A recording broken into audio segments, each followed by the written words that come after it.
বেগম খালেদা জিয়া আমাদের বিরাট বড় গণতন্ত্রের প্রতীক এবং সবচেয়ে বেশি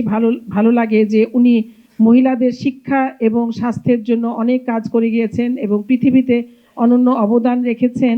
গণতন্ত্রকে প্রতিষ্ঠা করার জন্য। উনি একজন আপসহীন নেত্রী ছিলেন আমাদের মাঝে। সে একদম আমরা অনেক ইন্সপায়ার্ড, ওনার সব কিছু দেখে আমরা আশান্বিত এবং আমি জানি যে আমরা সবাই এই জুলাইয়ের পরে যে নতুন বাংলাদেশের জন্ম হতে যাচ্ছে এবং এখানে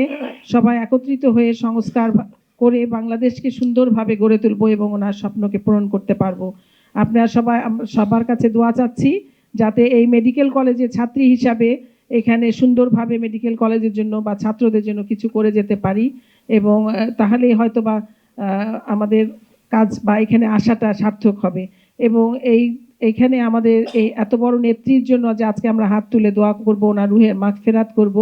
সেটা সবাই আমরা অন্তর থেকে ওনার যাতে আল্লাহ ওনাকে জান্নাতবাসী করেন এবং বেহেশতে সর্বশ্রেষ্ঠ এবং সর্বোচ্চ মাকামে ওনাকে অধিষ্ঠিত করেন, সেটা আমরা সবাই মিলে আমরা সেই দোয়া করব এবং যাতে আল্লাহ আমাদের সবার দোয়া সবার হাতকে কবুল করে নেন।